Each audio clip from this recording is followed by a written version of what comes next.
Hello दोस्तों। आज के अपने इस वीडियो में हम बात करने वाले हैं पर्सनैलिटी के बारे में। कि हम जैसा कि जानते हैं कि हमारे आसपास जो लोग होते हैं अलग अलग पर्सनैलिटी के लोग होते हैं। कुछ लोग बहुत ज्यादा क्रिटिकल थिंकर होते हैं, कुछ फिलोसफर्स होते हैं, कुछ जो है बहुत ही डम टाइप के लोग होते हैं, कुछ बहुत सादा एकदम नॉर्मल एवरेज लोग रहते हैं। तो ये अलग अलग पर्सनैलिटीज के पीछे कारण क्या है, आपकी पर्सनैलिटी बिल्ड कैसे होती है, कैसे कोई इंसान बहुत ज्यादा क्रिटिकली सोचना शुरू करता है, क्यों कोई इंसान पॉलिटिक्स में ज्यादा इंटरेस्टेड रहता है, क्यों कोई इंसान मेडिकल साइंस में ज्यादा इंटरेस्टेड है, किसी को मैथ्स बहुत पसंद है लेकिन किसी को लिटरेचर बहुत पसंद है, कोई बहुत ज्यादा एग्रेसिव होता है अपने नेचर में, बहुत उसको गुस्सा आता है, कोई बहुत शांत है। तो ऐसा कैसे होता है, ये पर्सनैलिटीज कैसे बिल्ड होती है, आज के इस वीडियो में हम जानेंगे। तो पर्सनैलिटी कैसे बिल्ड होती है, ये सारी चीजें बाद में, सबसे पहले हमको ये समझना है कि पर्सनैलिटी होती क्या है। द वेरी वर्ड पर्सनैलिटी, इस वर्ड का मतलब क्या है, पहले आज के इस वीडियो में हम वो समझते हैं। तो पर्सनैलिटी ये जो है वो तीन चीजों का कॉम्बिनेशन है। सबसे पहले कि आप किस पैटर्न में सोचते हो, द पैटर्न ऑफ थिंकिंग। दूसरा आपका इमोशनल जो रिएक्शन है, आप चीजों को लेके कैसे रिएक्ट करते हो, और अलग अलग सिचुएशंस में आपका बिहेवियर क्या है। पहली चीज क्या है कि आपका सोचने का पैटर्न क्या है, आप किसी भी चीज को किस एंगल से देखते हो। हर बार पॉजिटिव देखते हो, हर बार नेगेटिव देखते हो। जैसे कुछ लोग होते हैं ना कि वो किसी एक पर्टिकुलर चीज में, किसी भी नॉर्मल उनका मूड ही रहता है कि वो हमेशा नेगेटिव ही होते हैं, जिनको हम पेसिमिस्टिक माइंडसेट कहते हैं। और कुछ होते हैं जो बहुत पॉजिटिव होते हैं, हमेशा हर चीज में जो है वो पॉजिटिविटी ढूंढते हैं, तो हम उनको ऑप्टिमिस्टिक माइंडसेट कहते हैं। तो ये डिपेंड करता है कि आपका सोचने का पैटर्न क्या है, इससे आपकी पर्सनैलिटी डिसाइड होती है। दूसरा आपका बिहेवियर, चीजों को लेके जो है ना, इमोशनल बिहेवियर, कि आप कितने ज्यादा इमोशनल हो, उससे आपकी पर्सनालिटी डिसाइड होती है। ओवरऑल पर्सनालिटी, जैसे जो लोग बहुत ज्यादा हाईली इमोशनली चार्ज इंडिविजुअल्स होते हैं, वो वीगनिज्म की तरफ ज्यादा इंक्लाइंड होते हैं। लेकिन जो बहुत ज्यादा इमोशनली चार्ज नहीं है, वो अपना आराम से मजे से नॉनवेज भी खा रहा है, उसको कोई दिक्कत नहीं है। लेकिन बहुत ज्यादा इमोशनल आदमी को वो नॉनवेज खाने में बड़ी दिक्कत होती है, उसको बहुत गिल्ट फील होता है। तो आप इमोशनल कितने हो और चीजों में कितना ज्यादा इमोशनली इन्वॉल्व हो, इससे आपकी पर्सनालिटी बनती है। और अलग अलग सिचुएशन में आपका बिहेवियर क्या है, कि जिस वक्त आपके फेवर में चीजें हो रही है उस वक्त आप कैसे रिएक्ट करते हो, जिस वक्त आपके खिलाफ कोई चीज हो रही है उस वक्त आप कैसे रिएक्ट करते हो। इससे आपकी पर्सनालिटी का पूरा जो है ना ओवरऑल मामला होता है। तो पर्सनालिटी इन तीन चीजों का कॉम्बिनेशन होती है। पर्सनालिटी में ना कुछ 5 मेजर ट्रेट्स होते हैं। सबसे पहला जो ट्रेट है वो है ओपननेस। ये आप यहाँ पे देख सकते हो कि मैंने 5 पर्सनालिटी के, हर इंसान के अंदर ये 5 ट्रेट्स होते हैं। ये क्या होते हैं ये हम समझ लेते हैं। कि सबसे पहला जो ट्रेट है वो ओपननेस है, कि आप, ओपननेस का मतलब नई चीजों को आप कितना वेलकम करते हो, आपका माइंडसेट न्यू लोगों से मिलने के लिए कितना ओपन है, नए कॉन्सेप्ट जानने के लिए कितना ओपन है, नई बात को एक्सेप्ट करके अपनी पुरानी बात को छोड़ने के लिए आप कितने रेडी हो, इसको कहते हैं ओपननेस।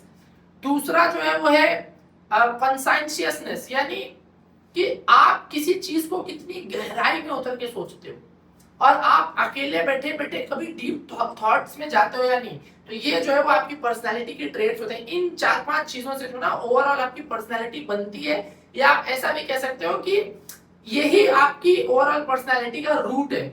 इन पांच पांच चीजों में आपका रेशियो कितना है, कॉम्बिनेशन कितना है। ठीक है। तीसरा एक्स्ट्रावर्जन। एक्स्ट्रावर्जन का मतलब होता है कि आप कितने एक्सट्रोवर्ट हो या कितने इंट्रोवर्ट हो। हमें कहता है इंट्रोवर्ट है, ज्यादा बात नहीं करता है, सॉलिटरी पर्सनालिटी, अकेले रहना पसंद करता है।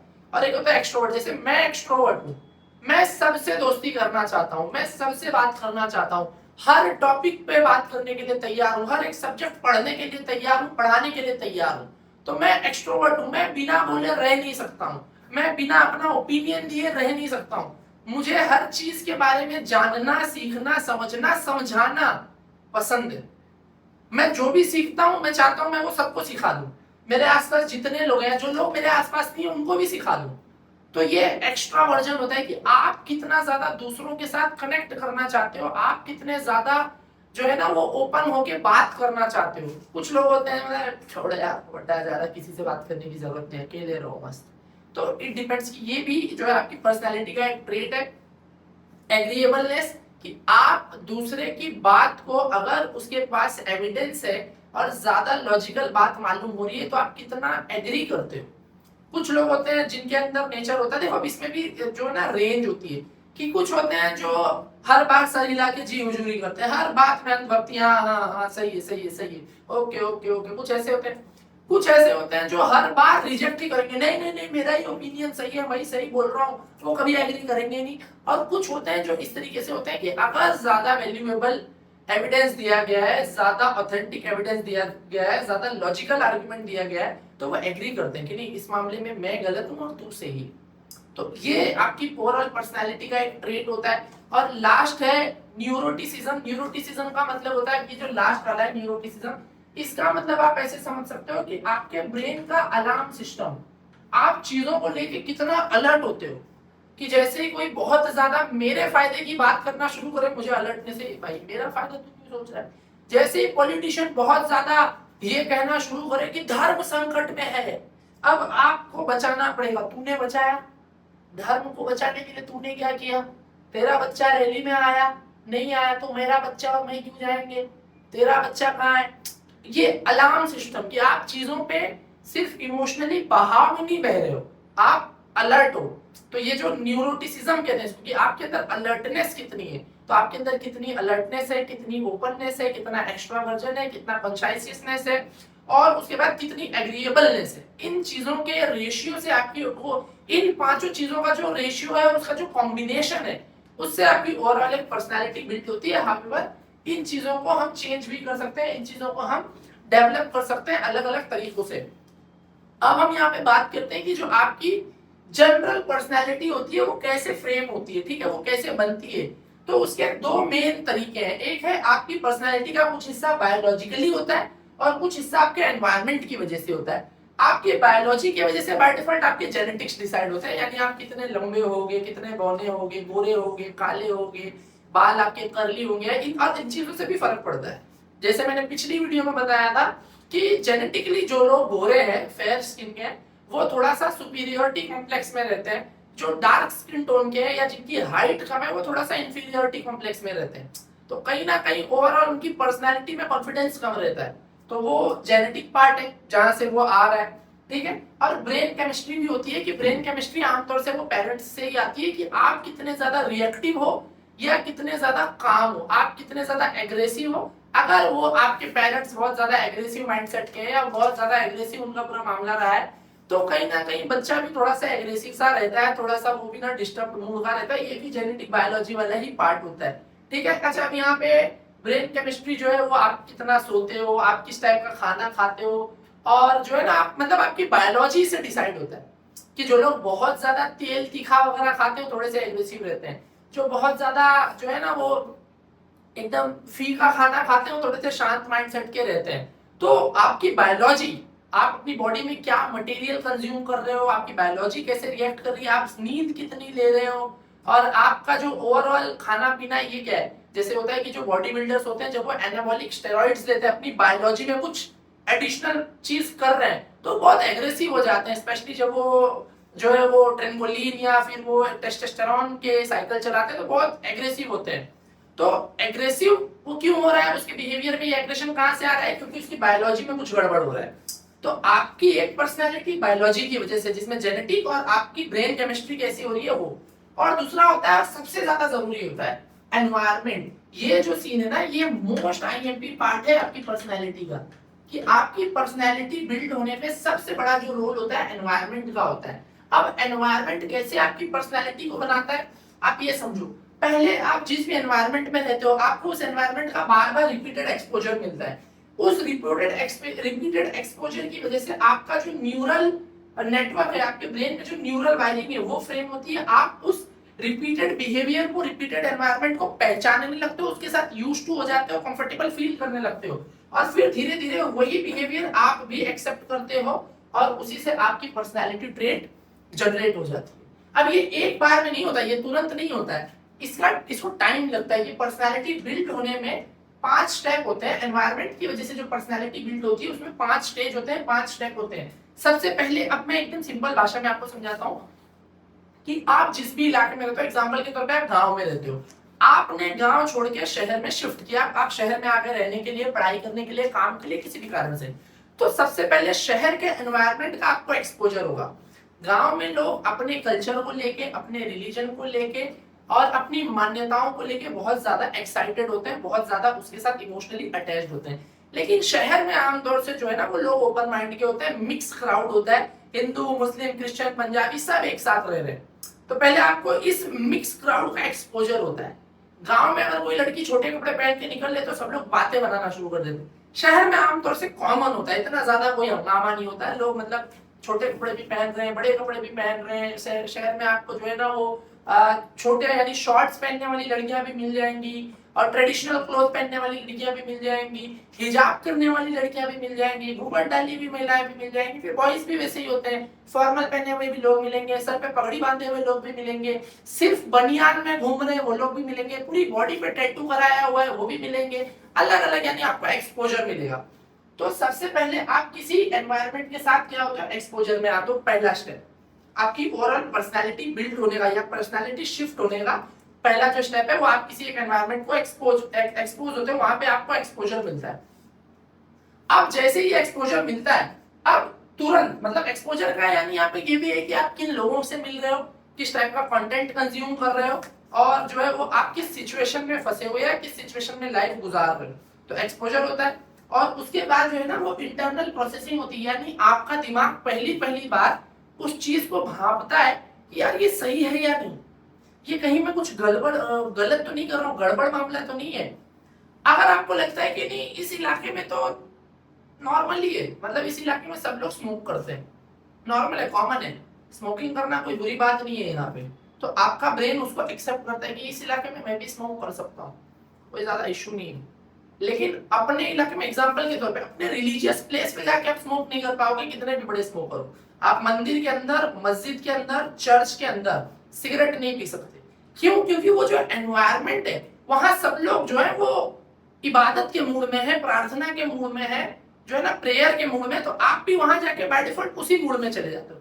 आप मस्जिद में जाके, मंदिर में जाके वहां पे कैरम नहीं खेलोगे, जोक नहीं मारोगे, टाइम पास नहीं करोगे। क्यों? क्योंकि वहां पे वही एनवायरनमेंट है, तो आपका ब्रेन जानता है कि इस एनवायरनमेंट में मुझे यही करना है। लेकिन अगर कोई इंसान मस्जिद के अंदर या मंदिर के अंदर सिगरेट पिए तो आपका ब्रेन तुरंत इंटरनल प्रोसेसिंग करेगा कि ये गलत है, this is not the place to do this, तो वहां पे आप पहचान जाओगे कि नहीं नहीं ये गलत है, यहाँ नहीं करना है। लेकिन वही जब आप बाहर किसी रोड पे, किसी ब्रिज पे या किसी बीच पे, कॉलेज के बाहर कैंटीन में जब लोग स्मोक करते हैं तो आपको लगता है एवरीबॉडी इज डूइंग दिस, तो यहाँ पे मैं भी कर सकता हूँ, कोई दिक्कत नहीं है, ये बिहेवियर यहाँ पे कॉमन है। तो जहां पे जो कॉमन बिहेवियर होता है आपका ब्रेन उसको इंटरनली प्रोसेस करता है, राइट या रॉन्ग में सिलेक्ट करता है और फिर आप उस बिहेवियर को एडॉप्ट या डिनाई करते हो, रिजेक्ट करते हो। तो अगर इंटरनल प्रोसेस में आपका ब्रेन उसको एक्सेप्ट करता है तो बार बार उस चीज का रिपीटेड आपको एक्सपोजर मिलेगा, यानी रिपीटिशन होगा। आप बार बार कॉलेज जा रहे हो, बार बार देख रहे हो कि गेट के बाहर सारे बॉयज जो है ना पान पट्टी पे खड़े होकर सिगरेट पी रहे हैं, कॉलेज बॉयज के लिए कॉमन है। अब कॉलेज में देख रहे हो कि हर कोई जो है ना वो रोमांटिक रिलेशन में, हर किसी का कोई ना कोई गर्लफ्रेंड है, कोई ना कोई बॉयफ्रेंड है, तो आपको लगता है कॉलेज में तो ये कॉमन है, चलता है, कॉलेजेस में तो इतना चलता है। तो रिपीटेड एक्सपोजर की वजह से फिर आप भी धीरे धीरे हो सकता है स्मोकिंग की तरफ इंक्लाइंड हो जाओ, हो सकता है धीरे धीरे आपको भी कोई पसंद आने लगे, आपको भी किसी से प्यार होने लगे। तो ये वाला जो मामला होता है रिपीटिशन। फिर उसके बाद आता है हैबिट फॉर्मेशन, और वो बिहेवियर बार बार करके, जैसे पहली बार आप जाते हो और स्मोक करते हो, फिर वो क्योंकि बार बार वो रिपीटेड एक्सपोजर मिल रहा है, आप भी बार बार कर रहे हो, वो क्या हो जाती है, हैबिट बन जाती है। स्मोकिंग फिर आपकी हैबिट हो चुकी है, अब आप उसको ड्रॉप नहीं कर पाओगे और ओवरऑल आपकी पर्सनैलिटी एक स्मोकर वाली हो चुकी है।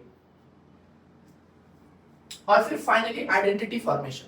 अभी मैंने क्या कहा, बार बार स्मोक करने से आप क्या कहलाओगे, स्मोकर। तो वो हैबिट बार बार रिपीट करने की वजह से वो आपकी क्या बन चुकी होती है, आइडेंटिटी, कि मेरी यही आइडेंटिटी है। कि लोग आप अगर आप स्मोकिंग करते हो बार बार तो लोग आपको कहेंगे आप स्मोकर हो, बार बार आप मस्जिद मंदिर जाते हो, बहुत ज्यादा धार्मिक हो, तो लोग आपको कहेंगे हाईली रिलीजियस आदमी, रिलीजियस, ये आपकी आइडेंटिटी होगी। बहुत ज्यादा स्टूडियस हो, दिन भर पढ़ाई करते हो, दिन भर लाइब्रेरी में रहते हो, वहां सब लोग पढ़ रहे हैं, आप भी पढ़ाई कर रहे हो, दिन भर किताबों में, लोग कहेंगे बहुत स्टूडियस है। तो आपकी हैबिट जो है वो लास्ट आइडेंटिटी फॉर्मेशन का पहला एक्सपोजर आप लाइब्रेरी कर देखिए, सब लोग पढ़ रहे हैं, वहां कोई मस्ती नहीं कर रहा है। अब अगर वहां कोई मस्ती करेगा तो आपका ब्रेन इंटरनल प्रोसेस करेगा कि ये सही जगह है मस्ती के लिए या नहीं, नहीं नहीं लाइब्रेरी सही जगह मस्ती की नहीं है, आप उसको रिजेक्ट कर दोगे, आप कभी वो काम नहीं करोगे। लेकिन आप देखोगे कि यहाँ सब लोग पढ़ रहे हैं, आपका ब्रेन उसको इंटरनल प्रोसेस करेगा कि क्या लाइब्रेरी सही जगह है पढ़ाई की, जी हाँ सही जगह है, सब लोग पढ़ाई करते हैं। आपके ब्रेन ने इंटरनल प्रोसेस किया, उसको सही बताया, आप उसमें इन्वॉल्व हो जाओगे, रिपीट करना शुरू करोगे सेम बिहेवियर, आप भी लाइब्रेरी में बैठ कर पढ़ना शुरू करोगे। बार बार करते रहने की वजह से लाइब्रेरी जाना, लाइब्रेरी में जाके पढ़ाई करना आपकी हैबिट बन जाएगी, और बार बार उस हैबिट को रिपीट करने से आपकी आइडेंटिटी हो जाएगी कि स्टूडियस है, और यही आपकी अल्टीमेट फिर क्या बनेगी, पर्सनालिटी। फिर यही सेम चीज अगर आप दूसरे माहौल में जाओगे, दूसरा एक्सपोजर मिलेगा, इंटरनल प्रोसेस होगा, रिपीटेशन होगा, हैबिट फॉर्मेशन, और फिर न्यू आइडेंटिटी। इसी तरीके से लोग शराबी बनते हैं, अच्छे लोग शराबी बन जाते हैं, पहली शुरुआत एक्सपोजर से होती है। अच्छे लोग या बुरे लोग अच्छे बन जाते हैं क्योंकि अच्छा एक्सपोजर मिला। इसलिए बहुत बार कहा जाता है कि आप जिस भी एनवायरनमेंट में रहते हो उस एनवायरनमेंट को चेक करो, क्योंकि वो एनवायरनमेंट आपकी पर्सनालिटी बनाता है। आपके आसपास कैसे लोग हैं, किस माइंडसेट के लोग हैं, वो ओवरऑल आपके माइंडसेट पे इम्पैक्ट डालते हैं। ठीक है, अब यहाँ पे हम बात करते हैं कि कुछ चीजें जो आपकी पर्सनैलिटी को ओवरऑल शेप देती हैं, स्ट्रक्चर करती हैं, जिसमें सबसे पहला है आपकी फैमिली। फैमिली का बहुत बड़ा रोल है, क्योंकि फैमिली वाला एनवायरनमेंट अर्ली एजेस में आप रिजेक्ट नहीं कर सकते। अर्ली एजेस में हो सकता है आप बोलोगे कि नहीं नहीं मैं तो अपनी फैमिली से दूर रहता हूँ, अलग रहता हूँ, मैं अमेरिका में हूँ, वहाँ कमा रहा हूँ, मेरी फैमिली इंडिया में। अमेरिका कब गए, बहुत बड़े होने के बाद गए होंगे ना।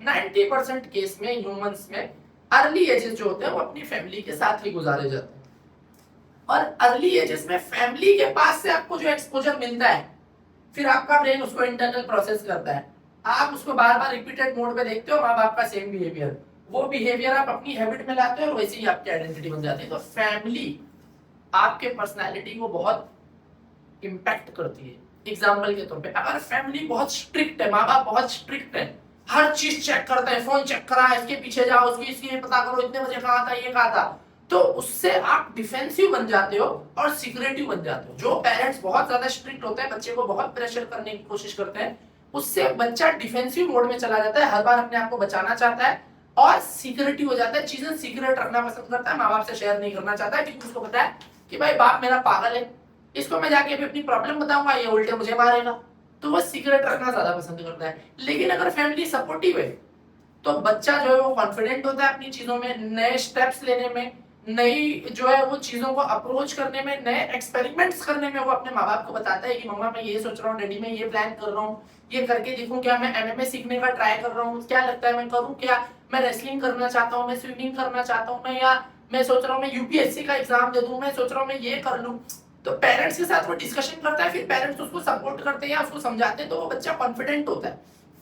तो इस तरीके से आपकी फैमिली जो है ना वो सबसे पहले आपको इम्पैक्ट करती है। और दूसरा है सोशल सर्कल। सोशल सर्कल का सिंपल सा मतलब है फ्रेंड्स, आपके दोस्त। ये बहुत बड़ी चीज है भाई, बहुत बड़ी चीज है। Always cross check your friends, because आपके फ्रेंड्स का जो भी बिहेवियर है अल्टीमेटली वही आपका बिहेवियर होगा। साइकोलॉजी में एक टर्म होता है जिसको हम कहते हैं मिरर इफेक्ट, जिसको हम क्या कहते हैं, mirror effect. What is this mirror effect? Mirror effect ये कहता है कि आप अपने आसपास 5 लोगों का एवरेज होते हो। आपका जो भी बिहेवियर है वो आपके आसपास के 5 लोगों का एवरेज बिहेवियर आप एडॉप्ट करते हो। Your behaviour is ultimately average of the 5 people around you, जिसको हम क्या कहते हैं, मिरर इफेक्ट। कि अपने आसपास के लोगों को आप देखोगे वो कैसा बिहेव कर रहे हैं, ऑलमोस्ट वही सेम बिहेवियर आप भी करोगे। आपके आसपास के लोग भाषा कौन सी यूज करते हैं, आप अल्टीमेटली कम्युनिकेट करने के लिए वही भाषा यूज करोगे। वो भाषा कितनी अच्छी है कितनी गंदी यूज करते हैं, अगर वो सब गाली गलौज करते हैं आप भी धीरे धीरे गाली गलौज करना शुरू करोगे। वो किस टाइप के शब्दों का यूज करते हैं वही उन्हीं शब्दों का यूज आप भी करोगे। वो किस टाइप की टोन यूज करते हैं, उनका जो वर्ड्स का सिलेक्शन है या जो वर्ड्स का डिलीवरी है वो किस टोन में होता है, कॉमेडी होता है, रथलेस होता है, एग्रेसिव होता है, आप भी वैसे ही करना शुरू करोगे। आपके आसपास कितने लोग स्मोक करते हैं, सब लोग स्मोक करते हैं, ultimately you are also going to become a smoker. आपके आसपास लोग जो है वो किस ज्यादा रेडिकल माइंडसेट के हैं या ज्यादा जो है ना वो नॉर्मल लिबरल माइंडसेट के हैं। तो अगर रेडिकल माइंडसेट के हैं तो आप भी ऑटोमेटिकली रेडिकल होने लगोगे, लिबरल माइंडसेट के हैं आप भी ऑटोमेटिक लिबरल होने लगोगे। तो you are and your ultimate behaviour is the average of the 5 people around you. अगर आपके आसपास सब लोग जिम, फिटनेस, हेल्थ इस चीज को लेके क्यूरियस है तो आप भी धीरे धीरे उस चीज को लेके क्यूरियस हो जाओगे। आपके आसपास सब लोग अपनी हेल्थ को जीरो परवाह करते हैं, आप बोलोगे मैं भी क्यों परवाह, आप भी जीरो पर। तो आपका जो ओवरऑल बिहेवियर है वो आपके सोशल सर्कल का है, अल्टीमेट फ्रेंड्स का है। आपके फ्रेंड्स का बिहेवियर बहुत मैटर करता है भाई। आप अगर अपनी लाइफ में कुछ बेहतर करना चाहते हो, always cross check what your friends are planning, what your friends are doing and what is their behaviour, and cross check whether if you are mirroring their behaviour और नॉट। मेजॉरिटी केस में आप अपने आसपास के लोगों से influence होते हो, उनका बिहेवियर मिरर करते हो, साइकोलॉजिकली फैक्ट है ये, ठीक है। तीसरी चीज है कंटेंट कंजम्पशन। आप किस टाइप का कंटेंट कंज्यूम करते हो। अब यहाँ पे कंटेंट का मतलब सिर्फ सोशल मीडिया या रील नहीं है। यहाँ पे कंटेंट का मतलब आप किस टाइप की किताबें पढ़ते हो, किस टाइप की मूवीज देखते हो, किस टाइप के न्यूज़पेपर देखते हो, न्यूज चैनल देखते हो, प्लस सोशल मीडिया पे आप किस टाइप का जो है ना कंटेंट देख रहे हो, किस टाइप की रील्स देख रहे हो, किस टाइप की रील्स को लाइक कर रहे हो, किस टाइप की रील्स के नीचे कमेंट कर रहे हो। फिर उसी हिसाब से आपका माइंडसेट बनता है। अगर आप बहुत ज्यादा नॉवेल वगैरह पढ़ते हो तो नॉवेलिस्ट टाइप ही आपका माइंडसेट बनेगा। आप बहुत ज्यादा साइंस और फिजिक्स की किताबें पढ़ते हो तो साइंटिस्ट टाइप आपका माइंडसेट जनरेट होगा, क्रिटिकल थिंकिंग की तरफ जाओगे। बहुत ज्यादा फिलोसफी पढ़ते हो तो एक फिलोसफर की तरह आप सोचना शुरू करोगे, बाल की खाल निकालना शुरू करोगे। और ये सब की जगह सब कुछ छोड़ के सिर्फ टाइम पास और एकदम आराम से सिर्फ कच्चा बादाम देख रहे हो और ये देख रहे हो तो आप उसी चीज में रहोगे, लस्टफुल बन जाओगे। तो आप किस टाइप का कंटेंट कंज्यूम करते हो उस पर डिपेंड करता है। अगर आपके कंटेंट में किसी एक रिलीजन के खिलाफ बार बार गाली दी जाती है और गुस्सा दिखाया जाता है, किसी एक रिलीजन को नफरत के भाव से दिखाया जाता है, बाय डिफॉल्ट आप उस रिलीजन के लिए नफरत पैदा कर लोगे अपने दिल में। आपके वाले के लिए आपको नहीं पता है कि किसी और की फील्ड में आपके रिलीजन का भी यही हाल हो रहा है। अभी आप बहुत ताम में सीना तान के चल रहे हो कि हाँ मेरा रिलीजन तो बहुत मस्त है, ये वाले रिलीजन के बारे में देखो सब गंदी रील्स आती है। गंदी रील्स आ नहीं रही है भाई, एल्गोरिदम तुझे दिखा रहा है। तेरे वाले रिलीजन के खिलाफ भी दूसरे की रील, दूसरे की एल्गोरिदम दूसरे की फील्ड में उल्टा सुल्टा ही आ रहा है। तो ये कंटेंट कंजम्पशन आपकी ओवरऑल पर्सनैलिटी को एक इम्पैक्ट करता है। फिर आपका कल्चर या आपकी जो सोसाइटी, जिस सोसाइटी में आप रहते हो, जिस टाइप के कल्चर में आप रहते हो, जिस ज्योग्राफी में आप रहते हो, जिस रिलीजन में आप रहते हो। जैसे जो लोग जैन रिलीजन में पैदा हुए हैं ज्यादातर चांस है कि वो वीगन्स होंगे, लेकिन जो मुस्लिम समुदाय में पैदा हुए हैं ज्यादातर चांस है कि वो नॉन वेजिटेरियन होंगे। तो इससे आपकी साइकोलॉजी बिल्ड होती है, आपका बिहेवियर बिल्ड होता है, आपकी पर्सनैलिटी बिल्ड होती है। प्लस नॉलेज और एजुकेशन, आपने कितनी पढ़ाई करी हुई है और आप कितना नॉलेज सीख करते हो, आपकी एजुकेशन क्या है। ज्यादा आप देखोगे कि आमतौर से हाईली क्वालिफाइड लोग, ज्यादा पढ़े लिखे लोग कम रिलीजियन सेंट्रिक होते हैं और कम पढ़े लिखे लोग ज्यादा रिलीजन सेंट्रिक होते हैं। तो उसके पीछे यही नॉलेज और एजुकेशन, बहुत ज्यादा पढ़ाई करने के बाद, एजुकेशन लेने के बाद आपको समझ में आता है कि है रिलीजन ठीक है, इंपॉर्टेंट चीज है, बट इतना भी इंपॉर्टेंट नहीं है। ओके, और आपको रिलीजन का असली मतलब समझ में आना शुरू हो जाता है नॉलेज के बाद, एजुकेशन के बाद, कि रिलीजन बिहेवियर सेंट्रिक चीज है, रिचुअल सेंट्रिक नहीं है। बहुत ज्यादा रिचुअल परफॉर्म करने से, बहुत ज्यादा मंदिर में आरती करने से और मस्जिद में बहुत ज्यादा नमाज पढ़ने से मैं धार्मिक नहीं बनता हूँ। मैं धार्मिक बनता हूँ कि मेरा बिहेवियर क्या है, मेरा दूसरे लोगों को लेके मेरा जो बर्ताव है वो क्या है। श्री राम ने या मोहम्मद साहब ने बहुत ज्यादा रिचुअल परफॉर्म नहीं करवाने की आपसे उम्मीद की है, उन्होंने उम्मीद आपसे की है बिहेवियर क्या है। श्री राम आपसे उम्मीद कर रहे हैं कि आप हिंदू होकर मुसलमानों के साथ बिहेवियर क्या करते हो, बर्ताव क्या करते हो। वही सेम हजरत मोहम्मद साहब आपसे ये उम्मीद कर रहे हैं कि मुसलमान होते हुए आप हिंदुओं के साथ क्या बर्ताव करते हो। ये है धर्म, ये है रिलीजन। और ये आपको कब समझ में आता है, जब आपके पास नॉलेज और एजुकेशन आता है।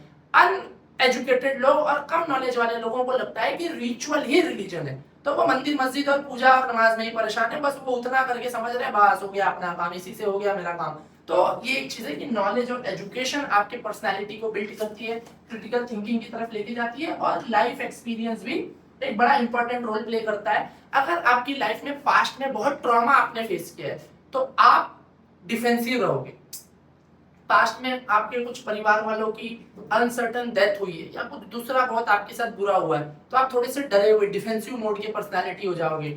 लेकिन आपने लाइफ में अगर सिर्फ अचीवमेंट्स ही अचीवमेंट्स देखी हैं, सक्सेस ही सक्सेस देखा है, तो आप बाय डिफॉल्ट बहुत कॉन्फिडेंट रहोगे कि भाई तू बोल क्या करना है, अपने को कोई टेंशन ही नहीं है। उससे आपकी कॉन्फिडेंस, आपकी पर्सनालिटी बिल्ड होती है। एग्जाम्पल के तौर पे कि जैसे मैं थोड़ा मोड़ा कभी कभार एमएमए वगैरह देखता हूँ, तो एमएमए में एक पर्सन है खबीब, सबको पता है इंटरनेशनल प्लेयर है। तो खबीब 29-0 का रिकॉर्ड होल्ड करता है। तो वो आदमी जब रिंग में जाता होगा तो बहुत कॉन्फिडेंस के साथ जाता होगा, कि भाई मैं खबीब हूँ, मुझे आज तक किसी ने हराया नहीं है और तू भी नहीं हरा पाएगा, वो उस मूड में। लेकिन अगर खबीब के सामने एक ऐसा पर्सन है जो 29 मैचेस लड़ा और 29 की 29 हारा है और उसको खड़ा करोगे तो बाय डिफॉल्ट उसका जो ब्रेन है इंफीरियरिटी कॉम्प्लेक्स में चला जाएगा कि भाई सामने वो आदमी है जो आज तक हारा नहीं है और मैं वो जो हर बार हारा ही है।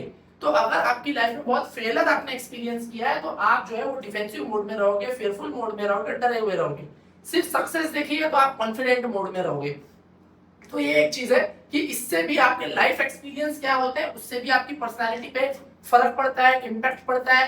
पास्ट में आपके जो रोमांटिक रिलेशन है वो कैसे रहे, सक्सेसफुल रहे या बहुत टॉक्सिक रहे, इन चीजों से फर्क पड़ता है। अब एक सवाल आता है कि क्या हम अपनी पर्सनैलिटी बदल सकते हैं? जी हाँ, बिल्कुल बदल सकते हो। कल ही मुझसे मेरे एक स्टूडेंट ने एक सवाल किया कि सर मुझे अपनी पर्सनैलिटी बदलना है, मेरी जो भी पर्सनैलिटी है ना मैं उसको चेंज करना चाहता हूँ, मैं ज्यादा थॉटफुल होना चाहता हूँ, मैं ज्यादा क्रिटिकल थिंकर बनना चाहता हूँ, मैं ज्यादा डीप थॉट्स में इन्वॉल्व होना चाहता हूँ और सक्सेस सेंट्रिक होना चाहता हूँ, फोकस होना चाहता हूँ अपने काम को लेके, लाइफ को लेके, रिस्पॉन्सिबिलिटीज को लेके, जो कि मैं नहीं हूं। तो मैं इसको कैसे चेंज करूं? तो उसका बहुत ही सिंपल सा एग्जांपल है कि आप अपने आसपास ही 5 चीजें चेंज करो, ऑटोमेटिक आपकी जो पर्सनैलिटी है वो भी चेंज हो जाएगी। क्या? इनपुट यानी आप क्या चीजें कंज्यूम कर रहे हो, आप खाना क्या खाते हो, मैंने बताया बायोलॉजिकली उससे आपका पर्सनैलिटी बिल्ड होता है।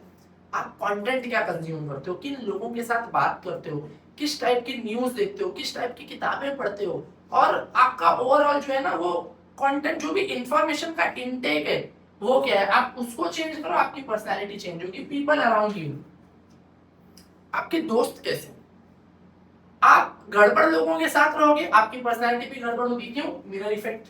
तो अगर आप अपनी पर्सनैलिटी चेंज करना चाहते हो, जिस चीज को आप मिरर कर रहे हो वही चेंज कर दो। आप सक्सेसफुल होना चाहते हो, सक्सेसफुल लोगों के बीच में रहना शुरू करो। समझदार होना चाहते हो, समझदार लोगों के साथ रहना शुरू करो। फिट होना चाहते हो, फिट लोगों के साथ रहना शुरू करो, उनके साथ वर्कआउट करो, उनकी डाइट्स लो, उनकी तरह लाइफस्टाइल, उनकी तरह मेहनत करना शुरू करो। तो पीपल अपने आसपास जो है वो चेंज करो। हैबिट्स, आपकी जो ओवरऑल, अच्छा हैबिट चेंज करने का मामला बहुत आसान नहीं होता, ये सेल्फ डिसिप्लिनरी होता है, ये कोई आपको सिखा नहीं सकता है। बहुत सारे मैंने देखे यूट्यूब पे कोई टाइम मैनेजमेंट कोर्स बेच रहा है और कोई पर्सनालिटी चेंज करने का कोर्स बेच रहा है, सब आपको बेवकूफ बना रहे हैं। ये हैबिट आप आपकी खुद ही चेंज कर सकते हो, इसका कोई कुछ नहीं कर सकता है। एनवायरमेंट, अपने आसपास का एनवायरमेंट, यानी जिस इलाके में आप रहते हो, ज्योग्राफी चेंज करके देखो। अगर आपके आसपास जिस इलाके में आप रहते हो, बहुत बार मैंने देखा है कि कुछ फैमिलीज होती हैं उनका खुद का घर होता है बट वो अपना खुद का घर भाड़े पे देके खुद कहीं और भाड़े पे रह रहे होते हैं, क्योंकि वो उस एनवायरनमेंट में नहीं रहना चाहते जहां पे उनका खुद का घर है। उनको पता है कि जहां मेरा खुद का घर है वहां पे आसपास का जो एनवायरनमेंट है बड़ा ही गंदा है, सब लोग अजीब से हैं और यहाँ मेरे बच्चे गड़बड़ हो जाएंगे पूरे। तो वो अपने बच्चों को अच्छे एनवायरनमेंट में रखने के लिए उस जगह को ड्रॉप करते हैं, दूसरे एनवायरनमेंट में जाके रहते हैं। तो एनवायरनमेंट बहुत इम्पैक्ट करता है आपकी पर्सनैलिटी पे। और सेल्फ टॉक, आप खुद से क्या बातें करते हो, आप अपने बारे में क्या ओपिनियन रखते हो, आप सेल्फ कॉन्फिडेंस जिसको हम कहते हैं, या आप अपने आप से क्या बातें करते हो। अगर आप अपने आप से सिर्फ हेटफुल बातें करते हो, नफरत और टॉक्सिक भरी बातें करते हो, तो आपकी पर्सनैलिटी भी नेगेटिव हो जाएगी, आप चीजों को लेके नेगेटिव रहोगे। लेकिन अगर आप ऑप्टिमिस्टिक हो, चीजों को लेके जो है वो पॉजिटिव बातें करते हो और अच्छी बातें करते हो और हर चीज को बैलेंस अप्रोच में देखते हो, आप ये समझते हो कि हर सिक्के का दो पहलू होता है, हर सिक्के के जो है ना वो दो साइड होते हैं, हर चीज का प्रो होता है कॉन होता है, तो आप अपने आप से जो सेल्फ टॉक करते हो बैलेंस करते हो। वरना अगर आप सिर्फ नेगेटिव करोगे तो आप जैसे ही देखोगे किसी रिलीजन के खिलाफ कोई नेगेटिव न्यूज, ये सारे इस पूरे रिलीजन के लोग ही ऐसे होते हैं। लेकिन जब आप ये समझोगे कि नहीं यार, उस रिलीजन के कुछ लोग ऐसे होंगे, वो उनकी इंडिविजुअल चॉइस होगी, उनके इंडिविजुअल फंडे होंगे, या उनकी इंडिविजुअल पर्सनालिटी इस तरीके से बिल्ड हुई है इसलिए उन्होंने ऐसा काम किया है, ओवरऑल रिलीजन का कोई गेम नहीं, आप बैलेंस अप्रोच ले लिया आपने। अगर आप हद से ज्यादा पॉजिटिव हो तो आप बोलोगे कि नहीं मेरे रिलीजन के लोग तो अच्छे ही होते हैं, उनमें तो कोई खराबी हो ही नहीं सकती। लेकिन अगर आप बैलेंस हो तो आपको पता होगा कि हर जगह अच्छे लोग भी है, बुरे लोग भी हो। दूसरी, आप अपने आप को लेके क्या बात करते हो कि कोई एग्जाम है उसके लिए मैं कर पाऊंगा नहीं, पहले ही आप बोल दिए कि नहीं मुझसे नहीं होगा भाई, मैं बहुत थका हूँ, मैं बहुत कमजोर हूँ, मेरे को समझ में ही नहीं आता है, तो आप नहीं कर पाओगे। लेकिन अगर आप ये बात कर रहे हो कि ठीक है फिलहाल मुझे नहीं समझ में आ रहा है, लेकिन कोई भी माँ के पेट से सीख के नहीं आया है, पर्सनैलिटी चेंज की जा सकती है ना, अपना थॉट प्रोसेस बदला जा सकता है ना, चीजें सीखी जा सकती है ना, तो मैं भी सीख लूंगा। मुझे बस कोई सिखा दे, मैं सीखने को तैयार हूँ, मेहनत करने को तैयार हूँ, दिमाग लगाने को तैयार हूँ, भेजा खपाने को तैयार हूँ। सेल्फ टॉक, ये आपकी पर्सनैलिटी बिल्ड करती है, चेंज करती है। तो मुझे उम्मीद है कि आपको ये वीडियो पसंद आया, आपको समझ में आया कि ओवरऑल पर्सनैलिटी का मतलब क्या है, पर्सनैलिटी के ट्रेट्स क्या होते हैं, पर्सनैलिटी किन चीजों पर डिपेंड करती है और पर्सनैलिटी कैसे चेंज होती है, उसके चेंज होने के 5 स्टेजेस क्या है, कौन सी चीजें आपकी ओवरऑल पर्सनैलिटी को बहुत इंपैक्ट करती है, मिरर इफेक्ट क्या है, और अगर आप अपनी पर्सनैलिटी चेंज करना चाहते हो तो आपको क्या क्या करना होगा। अगर वीडियो पसंद आया तो वीडियो को लाइक जरूर करना, फ्रेंड्स के साथ, फैमिली के साथ शेयर कर दो ताकि वो भी इस तरीके की साइकोलॉजिकल वीडियोस देख सकें, सीख सकें, अपनी पर्सनैलिटी बदल सकें। और इसी तरीके की शॉर्ट वीडियोस देखते रहने के लिए मुझे इंस्टाग्राम पे भी फॉलो कर सकते हैं। मिलते हैं नेक्स्ट वीडियो में, फिलहाल के लिए गुड बाय।